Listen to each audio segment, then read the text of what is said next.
Bonjour les gens, j'espère que vous allez bien. Mon nom à moi c'est Arclar62 et bienvenue dans cette vidéo pour vous apprendre à comment vous host un serveur. Ou plutôt dit, quel est le choix entre host ou rent a server. Premièrement, je vais vous parler des types de serveurs que vous pouvez héberger, ainsi que d'autres informations qui vont peut-être être bien utiles pour les gens qui voudraient commencer à avoir un serveur Minecraft, un serveur Battlefield, ou bien etc., etc. Donc c'est à vous de décider. Premièrement, les types de serveurs. Bien sûr, il y en a plein, mais je vais vous donner les trois principaux: serveur de jeu, serveur de fichiers et bien sûr serveur site web. Ce sont les trois principaux qui font en sorte que l'Internet est connu de ce jour comme aujourd'hui.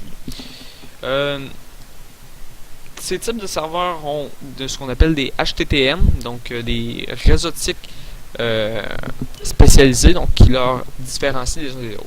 Par exemple, un serveur de jeu va pas faire la même chose qu'un serveur site web. On s'entend, c'est pas pareil, ils n'ont pas le même code génétique les deux. Par exemple, si on prend un serveur Minecraft et qu'on compare ça avec un serveur de transfert de fichiers, vous allez voir que c'est pas pareil, tout va être différent. Donc il ne faut pas se mêler avec ça.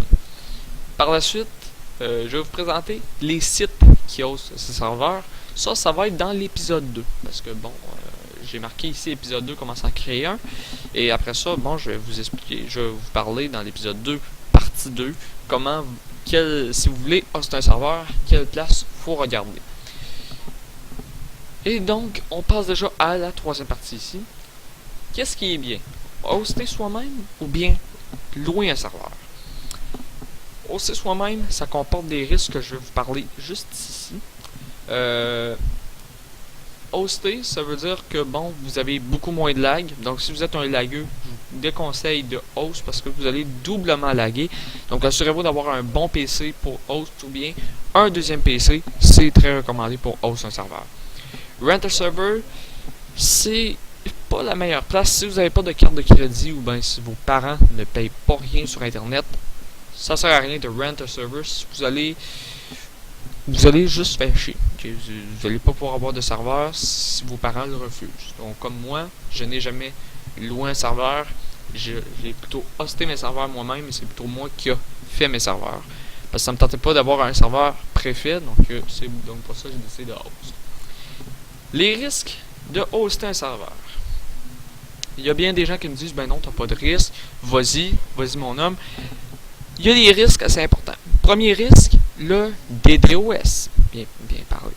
Le DDoS, c'est ce qui fait planter votre machine. Donc dès que du DDoS, c'est la connexion qui lâche, vous avez scrappé votre connexion. Donc vous ne pouvez même plus accéder à Internet parce que la personne va vous envoyer des paquets d'attaques simplement pour bloquer votre connexion. Donc juste pour vous faire chier qui fait ça. Et bien sûr, après 3-4 heures de DDoS, l'Internet devrait repartir normalement.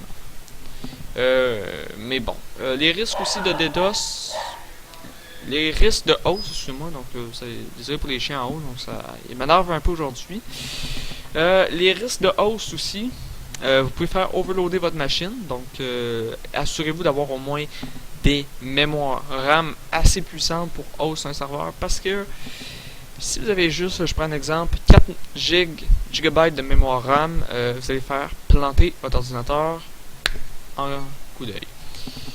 Les risques de rent a server, c'est beaucoup moins qu'un serveur hosté par soi-même, parce que vous n'avez pas le risque de que le serveur se fasse DDoS parce qu'il y a une protection dessus.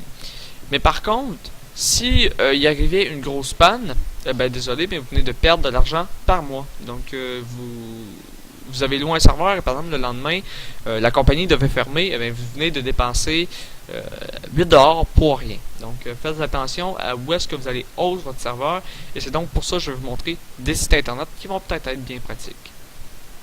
Dans l'épisode 2, donc dans mon prochain épisode, vous allez voir, donc ça va être demain sûrement, le 29, je vais vous montrer comment vous créer un serveur sans avoir de problème, un serveur de jeu et non un serveur de fichiers, les bases, et bien sûr la présentation des sites que je vous recommande.